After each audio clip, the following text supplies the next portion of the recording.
that I was told was bad, and it was bad. It was a very bad movie. That was Madam Webb. Your future was almost so different. What do we? If you want to live, you have to trust me. Get ready.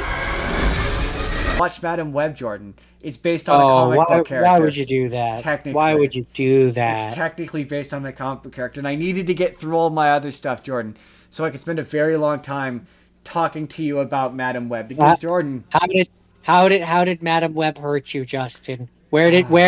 Show on your brain? Show the bad touch area. I mean, it's just everywhere. It wouldn't stop. It wouldn't stop. It's incredible because you're watching it, right? And you're like, there's no way it can possibly be as bad as people are saying it is. And you're watching it, and you get about 3 minutes into it, and you're like, wow, it is. It is as bad as people say it is. Like, number one, there's no superhero stuff in it. Like, the only time that any superhero, people wind up in superhero costumes is there's a very brief scene at the end where they're all wearing the costumes, and the bad guy has these consistent visions of the girl showing up and killing him in costume. That's it. You mean evil Spider-Man? Right. Okay. So, evil Spider-Man. Just to start off with, there's no rhyme or reason for him to look like Spider-Man. There's no rhyme or reason. He just has a costume that looks like Spider-Man. Because number one, this movie takes place in 2003, and it really, really, really, really wants you to know that it takes place in 2003. Because it constantly needle drops and makes references to the fact that it's just song after song after song from 2003. The bad guy, he doesn't say a single line of dialogue that was actually recorded on the day. Like, every time he speaks, none of his dialogue matches up to his lips because he's clearly been ADR'd in after the fact. The dialogue is bad and awful and stilted. Like, regular people, once again, don't talk like this. There's a bit where Adam Scott is in this movie and he's playing Uncle Ben, but at one point the fact that he was Uncle Ben was clearly supposed to be a twist. Like, it was supposed to be a reveal that got revealed later on in the movie, because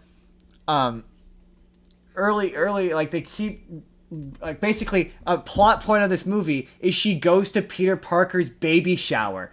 Like, she works with Uncle Ben as a paramedic, and she gets invited to his sister's baby shower, but they don't refer to them by last name for most of the movie. She's just like, oh, Mary, this is Mary, my sister Mary, and she's pregnant, and your dad and her husband Richard is out of town, and he's Ben, and he's going to be an uncle.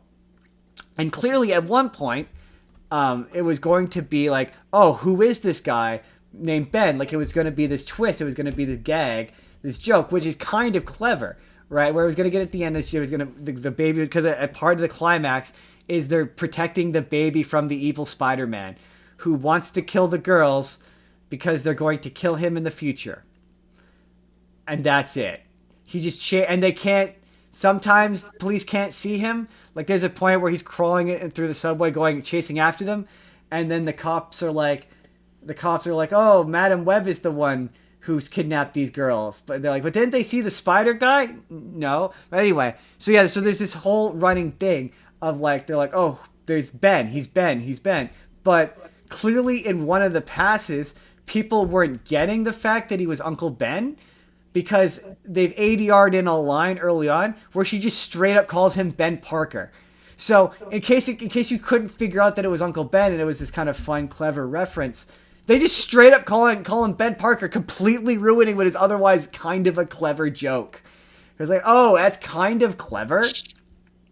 Yeah, clearly the average person wasn't getting that it was supposed to be Ben Parker. And at one point, it's very evident that this was supposed to take place in the Raimi Spider-Man universe, because you see the Daily Bugle, someone's reading a Daily Bugle, and it's the Sam Raimi version of the Daily Bugle, but they've cut out all references to Spider-Man. Like, I'm guessing and there's a line where, like, I don't think this always took place in 2003, because there's a line, I think that this was going to take place around Spider-Man, because at one point someone references how New York has gotten weird lately, a reference to the fact that there might be superpowered people, but again, they cut out all references to superpowered people. It's bizarre. Like yeah, it's like yeah, um, it really thinks there's gonna be more of these in a way that's hilarious and like unnecessarily confident, weirdly overconfident. It's just yeah, it's astonishing. Like I say, none of the bad guys. He was in a completely different movie. He doesn't say any of the dialogue that he recorded on the day, which makes me wonder what this movie used to be. It's the kind of movie that, like, you could tell this is like version 5 of the movie, and it's been cut up so badly it doesn't make any sense. So what you're saying is it's an Ant-Man 3. Yes and no. Where it's Kind a of. Frankenstein movie, which has been torn apart and turned into a completely different movie. Yeah, but that Ant-Man 3 isn't that. Ant-Man 3, the ending is that, but the rest of that movie is fairly coherent. This is not that. No, this is more like I'm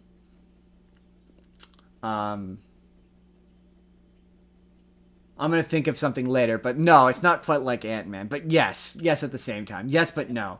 Yes, but no.